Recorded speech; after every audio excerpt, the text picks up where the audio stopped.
Let's go, girls. Welcome to Talk Wealthy to Me. I'm Michelle Taylor, founder of Women in Wealth.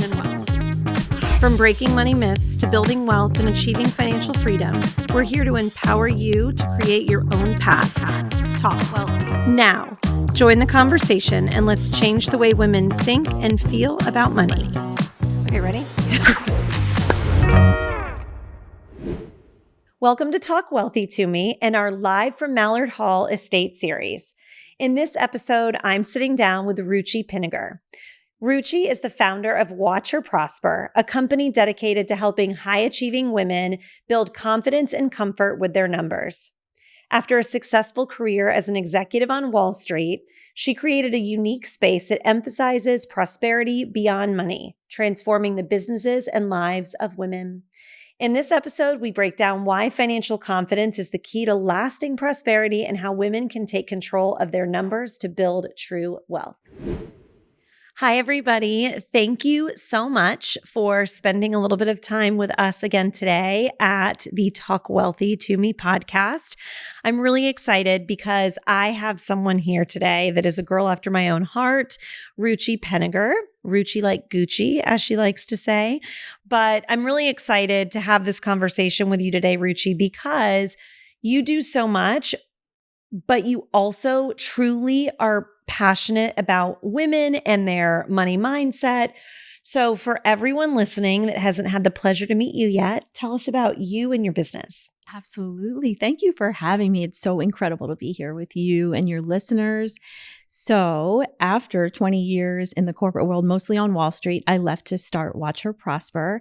And what we love to do, we think of ourselves as your chief financial guide. So we are in your business numbers and your life, and we are providing financial support and guidance, bookkeeping, tax time readiness. And my favorite part is, as you said, the money mindset, all through that lens and helping our clients to redefine prosperity. So your clients come to you and they may come to you for tax preparedness or bookkeeping, and then they get their fairy godmother, Ruchi, to come through and say, well, why do you feel that way? Tell us about your money mindset, right? That's right. You know, someone once told me, you hear, you don't just listen. And we're listening and hearing what's underneath it all. So yes, we do the practical, tactical, we do the money, we do the books, as I said, but we're really going deeper and we're really helping you to envision what is it you want for that most beautiful, prosperous life of yours? And what do we need to do in your business and in your revenue to get there? Oh, I love that. So it's a feel-good meeting around money and around accounting, which is usually a bland, boring conversation. But with you guys, it's a little bit different. That's right. I actually pride us on making it a safe space, a judgment-free space. And we really try not to use like the accounting talk. We really like to talk to you just girl to girl, woman to woman. You know, let's talk about your numbers. Let's look at what's happening. I always say the numbers tell the story, you know, and by looking at the numbers, we understand what's going on, what you love, what you don't love. It's really fun. It can be fun. Well, you've made it fun. So you guys, Ruchi was just at the Drew Barrymore show. I mean, that's so cool. You don't think of somebody that's going to be in your numbers doing amazing things. And I think that that goes back to your money mindset and the goals that you have for yourself. I mean, you're all over the place because of your passion around helping women, which obviously is important to us here too. So tell us about you personally. You are in New York. You're a mama. Tell us about that. Yes. How do you make it all happen? Oh, girl. Yes. Look, I'm a mama. Yes. I have an incredible 16-year-old son. I am in New York City. We also have a house outside of the city, which helps me to really appreciate the city more because the grounding and being in nature is so important. And, you know, balance is a thing. I like to call it harmony, actually, because I think in reality, it's kind of like the way when you play music. Like there's certain times you're putting your focus on one thing over another. So where in your life do you need more attention? Sometimes it's on my family, my son, my husband. Sometimes it's on my clients and my business. So I just try to find that perfect harmony in my life to really be addressing whatever needs to be addressed in the moment.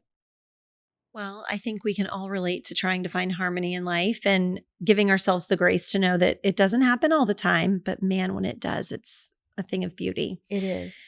So tell us about your journey and relationship with money. I love your story. Yes, of course you do. Well, Similar. Once people hear it, they'll know why you love my story. Tell me. Well, okay. So I grew up here with an immigrant mom. So my parents actually came over from India. I was born in Denmark. And my Which dad. is so cool, by the way. Yeah, it's kind of like a fun little, I think it's a fun fact, I would say. It is a fun fact. Right? Kind of. That's that interesting fact when you're at a party and they're like, say something interesting. And it's like, I'm from India, but born in Denmark and now in New York City. That's exactly. Cool. Yeah. So my mom raised my brother and I. And one of the things I remember, yes, like we had a loving family. I mean, she was incredible in so many ways. And she was such an inspiration in her career. I do remember seeing like all of my classmates and my friends in their designer clothes. And I felt like we didn't really have that. Like we got it 2 seasons later. Like I'm an 80s girl. So Jordache jeans for me were the thing. And, you know, Cavaricis and all that girl, stuff. Remember that? 80s. Yeah. So I got those things a little bit later than when they came out. And I always thought that those things meant happiness. Like the people that I saw from the outside looked like they had these perfect lives. Like they had 2 parents, they had a big house, you know, they just looked like they had it all together, like the quote unquote popular crowd. And so fast forward, I was on Wall Street and I'm like, I finally made it. I bought myself a Prada bag. Yes, that's why I think you love my story. I do love this story. Yeah. And you know what? I got the Prada bag. It was really fun in the moment. I was like, I did it. And then what happened? Nothing. Nothing changed. Life was the same. In fact, I actually went into debt to buy it. And that was really one of the key things that I realized is like Prada bags don't make you prosperous. No, I mean, and there's power in that in so many different things that you said. So number one, material things don't change anything for you. Where I think that they can make you quote unquote prosperous is if it is going to give you the confidence to show up as a better version of yourself, then by all means, buy the things that are going to do that for you.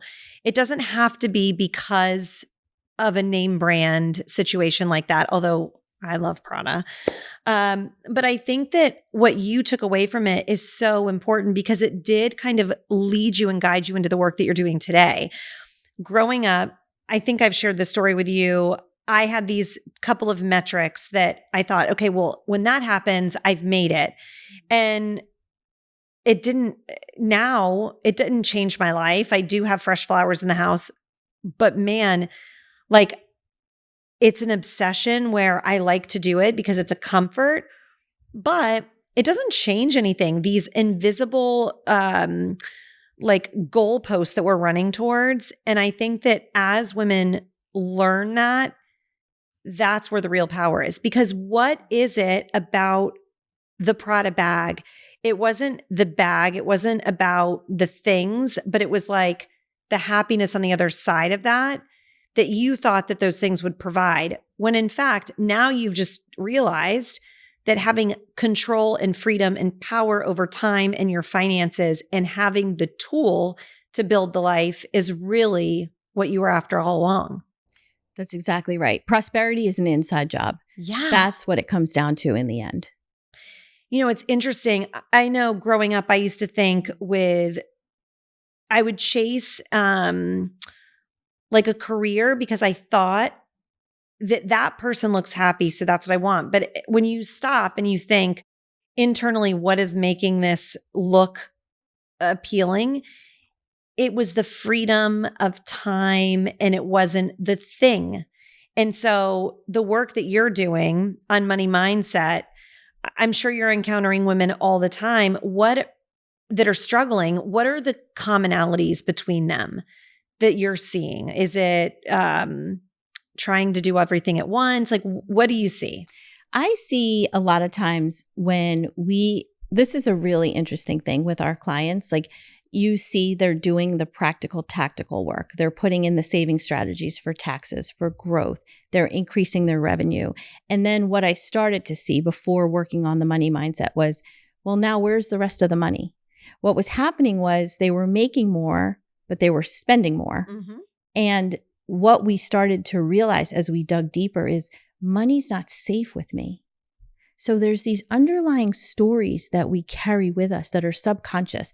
95 to 97% of how we show up is based on our subconscious beliefs, and only 3 to 5 is our conscious beliefs. So we are carrying our family history, how our family thought about money, how our parents talked about money, or by the way, not talking about money is also an action. Okay. Oh, holy cow. Wait a second. So I don't know if you guys just caught that, but I've never heard that before. And it made me stop and think like, we need to unpack that a little bit. So what you're saying is, as people are making more money, they're spending more because subconsciously they think money is not safe with them. That is one of the stories. Yes. So that's wild. Yes. So one of our clients, that scenario I just gave you is actually what was happening. We were doing all the things, right? All the practical, tactical things. She made more, but she wasn't saving it. And what we realized was she didn't feel safe with it because one of her parents used to weaponize money. And so she didn't want to hold money because it made her feel unsafe in her body. A lot of this work around mindset is around your mind, but it's also about what's happening in your body. Like, how does money make you feel on the inside? So how do you unpack that? So how do you fix it? We start to make it feel safe. So some of the work we do with our clients is having them reframe their thoughts, but also visualizing. So this is really key too. Visualization is key because your mind doesn't know the difference between reality and imagination. So there's all these incredible studies that they do. So for example, like a baseball player that is actually at home plate, runs the base, hits a home run, runs the bases, feels the wind on their arms and the goosebumps, hears the crowd roaring as they're running the bases and getting to home plate. The actual happening of that versus the visualization of that has the same brain activity. Okay. Wow. This is really key. And this is really important because you can essentially train your mind is really what it comes down to. So in this case, we would identify what those beliefs are in the work that we're doing. And sometimes for those of you that are at home that are really like, well, I don't have anyone supporting me in this, just pause and give yourself some time and journal and just say, what did growing up, what were my money beliefs? Like, what did the way I was raised do to me around money? Or like make me feel about money. Start to just dig a little bit deeper and pay attention to your habits. And then what we do is we start to reframe those. So I love to share my RIR method. It's recognize, interrupt, reframe. So recognize when you're having a negative, disempowering thought. So if you're walking around like, I'm not good at the numbers, just recognize that.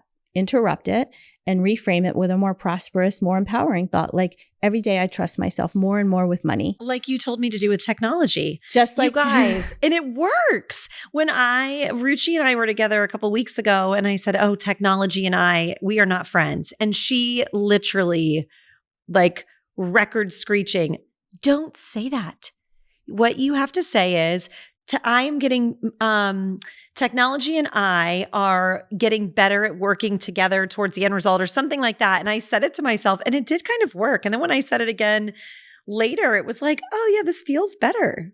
It's so true. Cool. It's true. So it is about the words, okay, but it doesn't end there. And this is the key. So it's also about the visualization. So what I have people do is reframe it with the words and the thoughts, also writing it down, also closing your eyes and visualizing, like for you, what does technology and me being friends look like? And that could be that your program, your Women in Wealth program is really thriving and there's no issues in technology. It could be for me with clients, like every day I trust myself more and more with money, or even just like I am abundant. And what does abundance look like? Close your eyes, visualize what that looks like. So the more you can do from a sensory perspective, the better.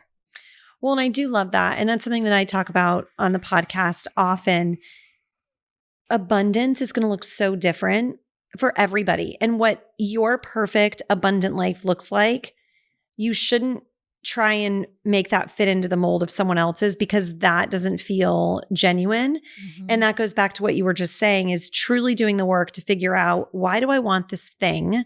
What does it really look and feel like? And going after it because it matters to you, not because of what you see on Instagram or somebody that you follow that's doing, or a friend. That makes it harder to accomplish. So true. And I think what you said is really key, though. A lot of people have trouble figuring out what a prosperous life looks like. They don't have clarity. And when you have clarity, that's how you can act on it. And that's when the universe kind of comes by your side and supports you in that. So getting clarity is so key.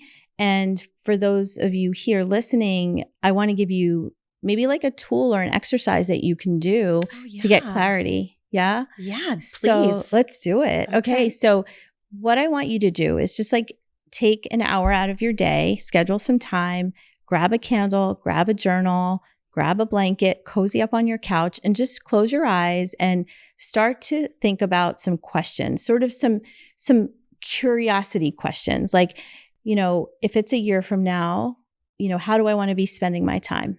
Who do I want to be spending it with? Where do I want to be? What do I want to be feeling like every day? Because remember, I talked to you about how you have to feel prosperous, not just say I'm prosperous, like feeling it. So what are the emotions you want to feel like? Abundance, ease, peace, joy. Those are some of my favorites, but there's so many different emotions. I think I said, where do you want to be living? Yeah. Just think about those types of things. And if you're a business owner, what do I want my business to be doing? What do I want my team to look like? How much do I want to be making? All of these questions, start to jot them down. And then what I want you to do, and I do this as well, I want you to write a vision. And the way you'll do that is you write a letter to whomever. I lost my mom when I was young at 15. I don't think I shared that yet. And so I write a letter to mom. I say, dear mom, you won't believe what a year it's been. So you're writing a letter to someone as if it's a year from now and it's already happened. Okay. So dear mom, you won't believe what a year it's been. And then you go on and you say, here's what's happening. Here's where I'm living. Here's what's happening in my business and my life. And then that becomes your vision. And that's your clarity. So that essentially becomes your North Star as you're making decisions and saying yes to things. That's amazing. And this is something I've mentioned before. For me, the visualization of this far off goal, even if it's a year or 5 years, is something that I struggle with. And I know I'm not alone in this. I've talked to so many women. Mine comes back to my health journey where I think, okay, God is healed me at 17. Everything I have right now is more than I could have ever hoped for. Is that 17-year-old girl? Like, my kids are healthy. I don't need anything else. Just like, I don't want to seem selfish. So, and I'm sure offline, there's a ton we can unpack there in regards to me. But for people that are struggling with identifying what that abundant future looks like, what are some tools to get them over that hump?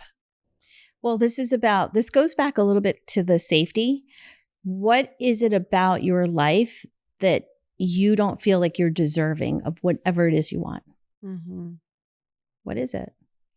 Were you told you're being greedy? No, I think for me, it was just because on my health journey, when knowing that the doctors told my mom, listen, if she doesn't start treatment, she'd be dead in 3 weeks. And like, I am somebody that I focus on the positive and I don't accept the negative.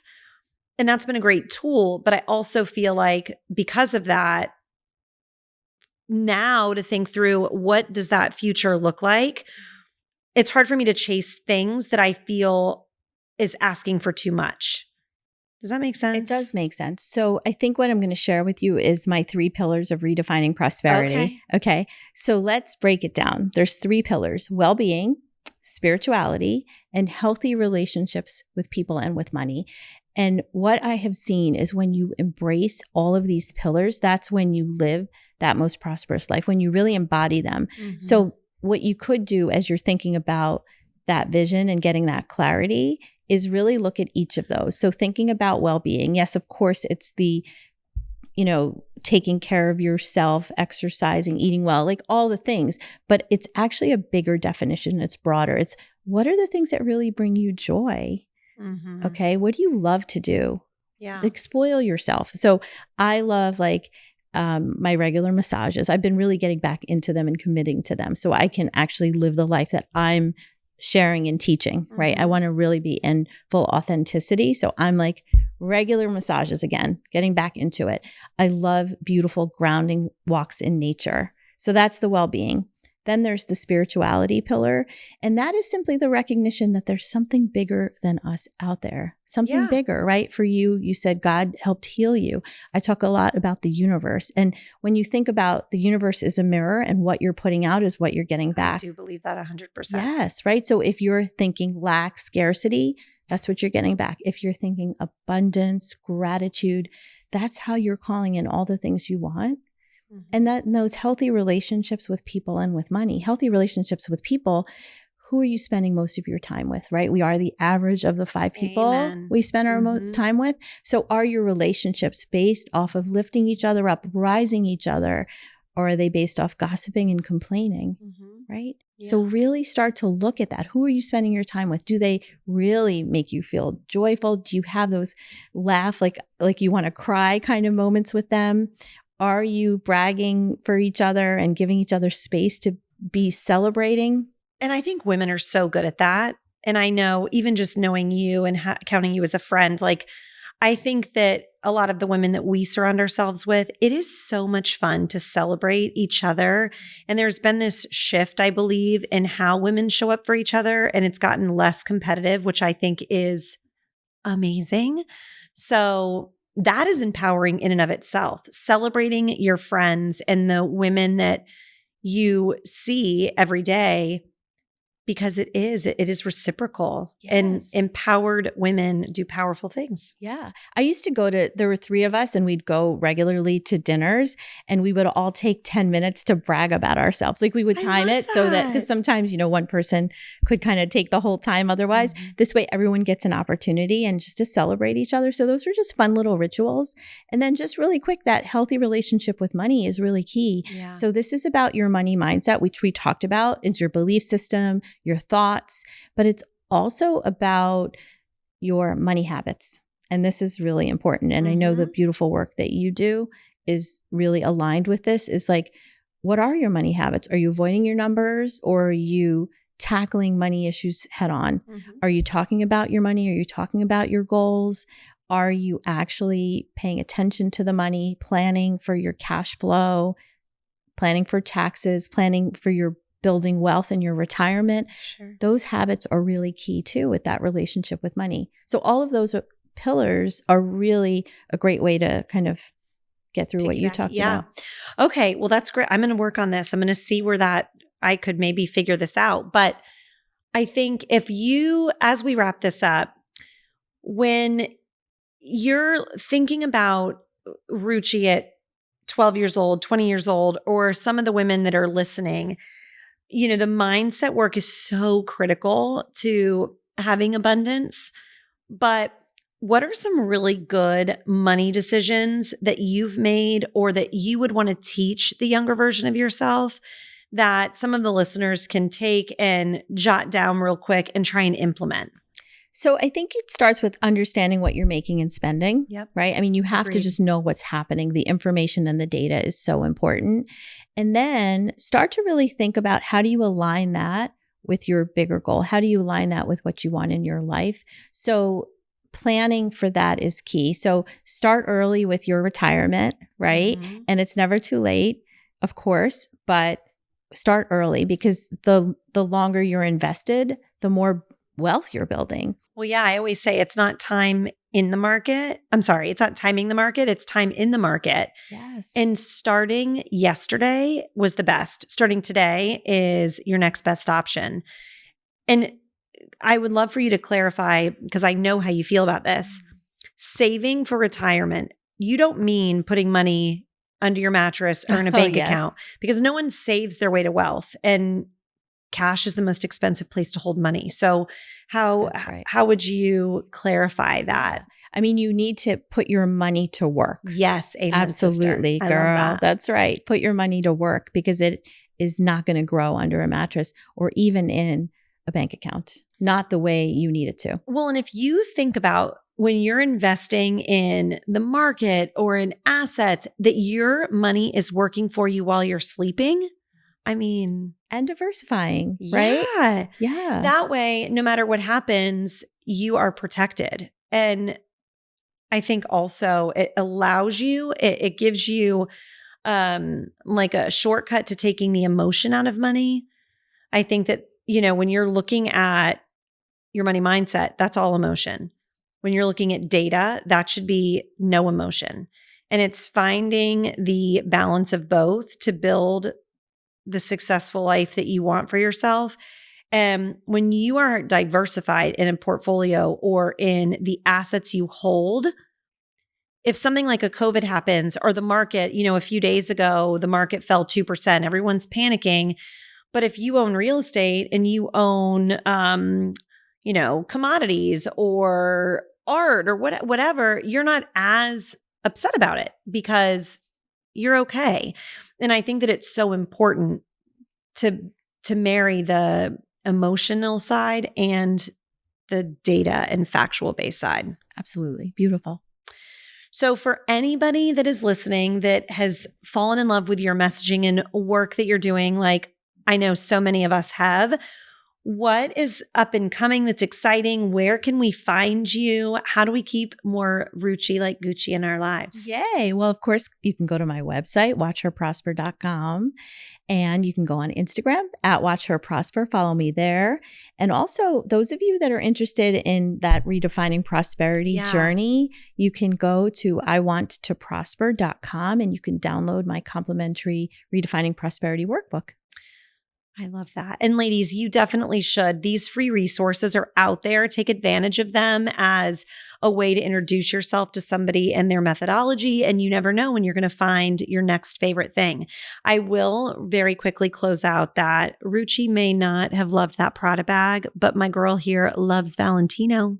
And she always has the best shoes on. I know you can't see them, but I love that you have still found a way to spoil yourself in those ways that may not have mattered much then, but it's okay to find those things that you like.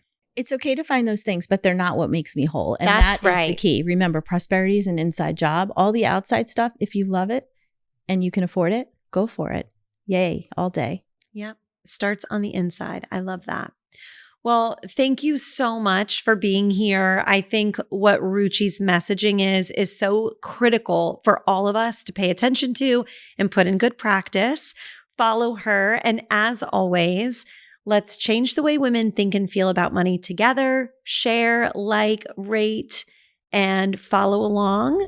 Thank you so much for being part of another episode of Talk Wealthy to Me.